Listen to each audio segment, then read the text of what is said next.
Hello, welcome to your Friday. This is week 17. It's the 24th day of April 2020.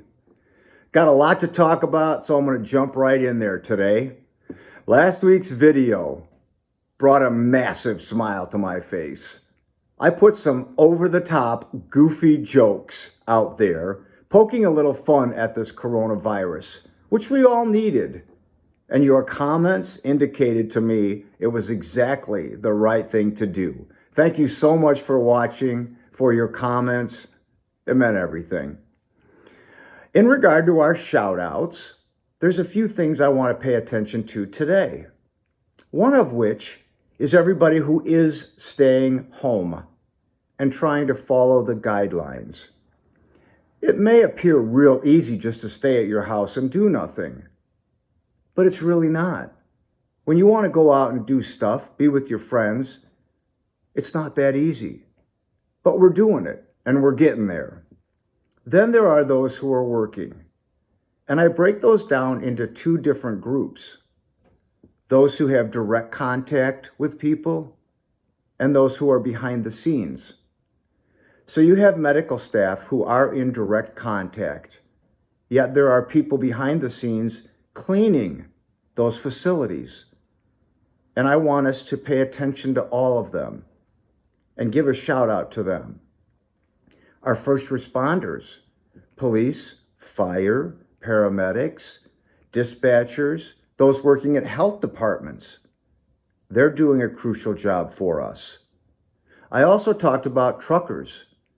Truckers are delivering goods, and they're doing it with a great attitude. I watched a show last night. Truckers were being interviewed. They know they have a job to do. Then there's banks and financial advisors. I do not envy the financial advisors. They're probably getting these phone calls, asking questions they simply can't answer.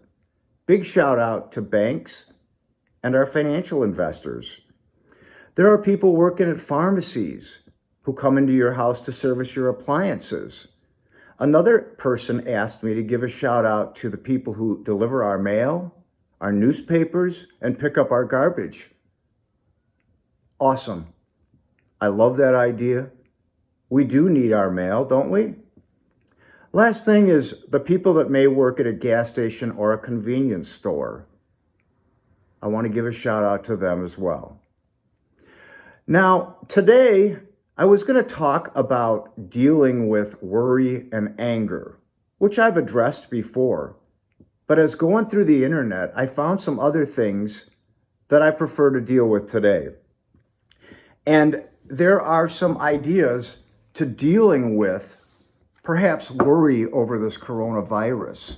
It's not necessarily things to do at home, although it is, but just give you some ideas on things to do that may make you feel a little bit better about this.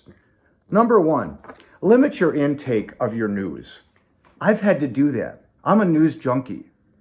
Yet, I find myself only being able to take so much and shutting the TV off. And I think that's a great idea. Take a particular show or a time that you watch the news that benefits you most and watch only that.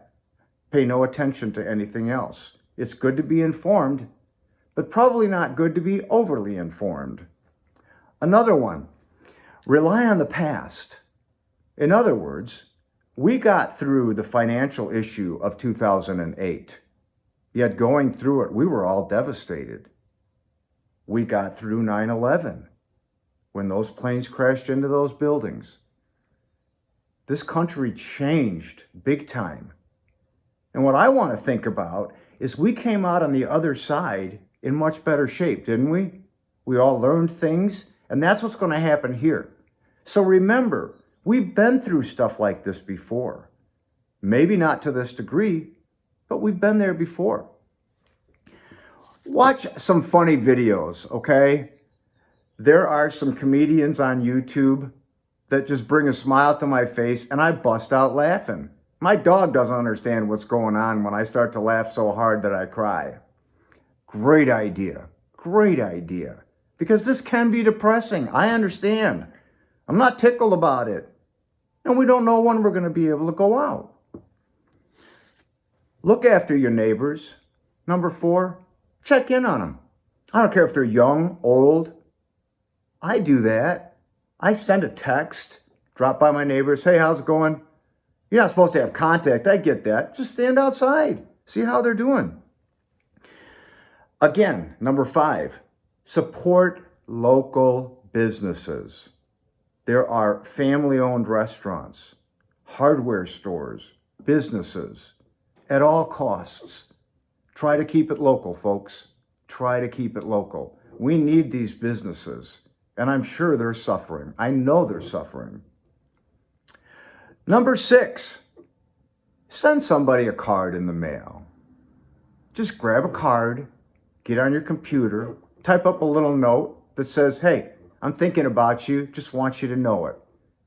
If you got something like that in the mail, wouldn't that make your day?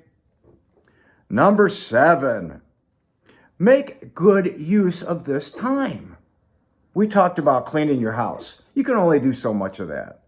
But you know what? Reorganize things or do something in your home. Try to keep the boredom at bay. Got a couple more here.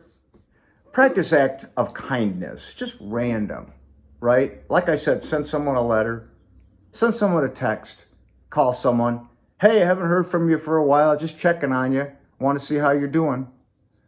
Lastly, close your day on a positive note. Try to reflect about what good happened today. One of which might be, we got through another day. We're getting closer and closer to opening things up. I know when I end my day on a positive note, the rest of my night goes amazingly, right? So instead of trying to worry about things, let's think about the good things that happened in any particular day, especially if you send someone a note in the mail or a text, hey, I talked to so-and-so today. It was great to catch up. On that, I hope that you understand, I'm just trying to give people ideas. Keep it positive. I am a very positive person, but I will let you know, there are times I get real frustrated and not knowing when this is going to end. But guess what? We're doing it. We're all in it together, and we're going to get through it. And remember, on the other side, we're going to be better than we were before. On that note, God bless you. Thanks for watching. Have a fantastic weekend and a great week next week. We're getting there, folks. Thanks for watching.